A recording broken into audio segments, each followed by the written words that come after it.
tell people in your life that are close to you, whether that's your family or maybe it's someone that works closely with you at work, what your needs are so that they can help you in your recovery. My symptoms will come on suddenly for me, and so when that happens, I just make sure that people around me know. I'll explain what my symptom is to them and how it affects me so that they know. I'd be in the middle of talking and it was like my thoughts and my words all of a sudden just hit a wall of jello. I'd be slightly confused, and then I would feel like I didn't know what I was saying. All of a sudden, my brain was so tired, I couldn't communicate it. And it was extremely frustrating, and it would make me instantly want to start crying. I needed someone else to talk for me. And so I explained to them that, okay, when this happens and I ask you, I say, I need someone else to talk for me, that they would know that I was like, I just kind of would hit that wall and I need someone else to share that story. So oftentimes when you're a part of a family, or if you're in a small work group or whatever it might be, there are other people who also know the answer to the question that you were being asked, and they're able to answer that question. I had to communicate that to others so that they could actually step in and do that when that was happening. You don't want to and don't need to tell everyone everything that you're experiencing, because it's exhausting and people don't understand, and it's just not worth it. So just, the people who are closest to you that can help you are, it's good to let them know. There are times when it feels like a word will get stuck in my brain, almost like physically stuck in my brain.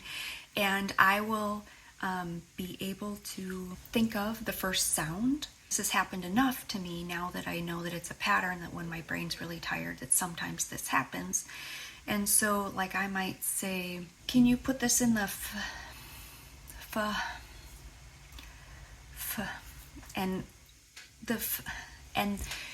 then now my kids know, like, when I get stuck on a word like that, I want them to guess. The other day, I was talking to my son, and I said, oh, I'm excited because I'm going to get to go to the gym,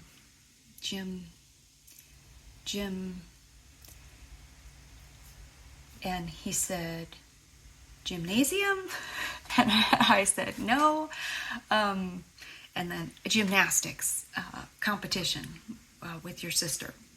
And but I thanked him for guessing, because most times he can guess accurately what I'm trying to say. There was a time in my recovery when I would have a hard time remembering what I was saying, and it was not helpful for them to guess, because then it would just confuse me. Then I'd forget completely what I was even trying to say. Sometimes people want to help, and it can just make it worse or make you frustrated or angry because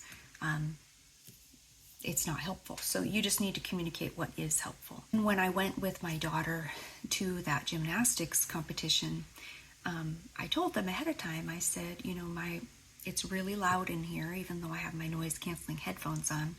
I probably won't be able to stay for this whole competition, but you guys can stay, and when I need to, before I get a headache, I'm gonna leave.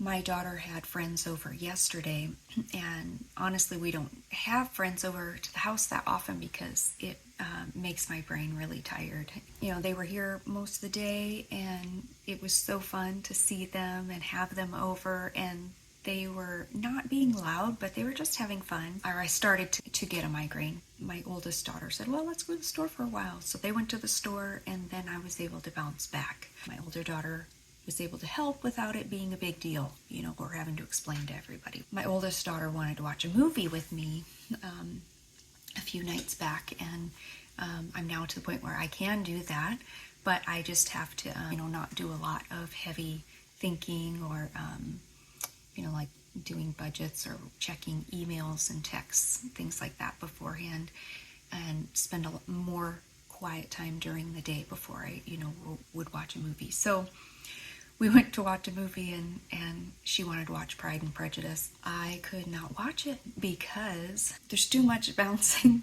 and I can't I can't understand what they're saying when they're talking in that crowd noise. So a strategy is, she's looking at the screen, flipping through the movies because it's hard for me to scroll through things because that's a trigger for me too, and it's hard on my head. So she was scrolling through and she's like, "Oh, Mom, what about the movie Gem?" And I was like, "Oh, that movie has such fun music." So I said, "I don't know though, because, it's concerts, there's probably going to be flashing lights." And she said, "I don't think there were flashing lights." And I was like, "I don't know, but okay, let's try it."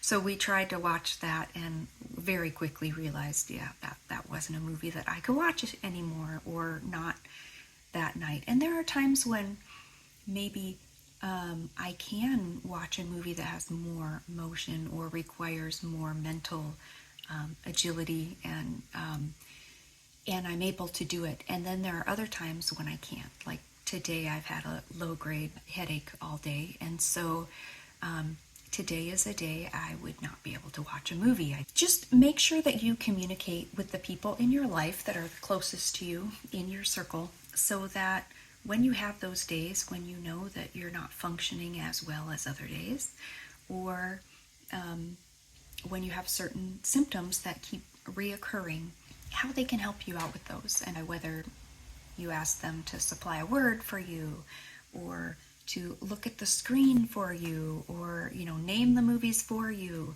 so that you don't have to look at it yourself.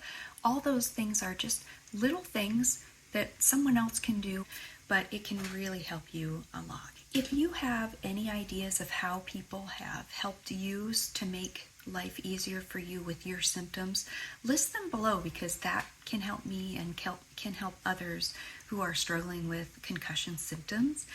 If you have any topics related to brain health or concussions that you're curious about or have questions about, let me know, and I'll see if I can address it in one of these videos.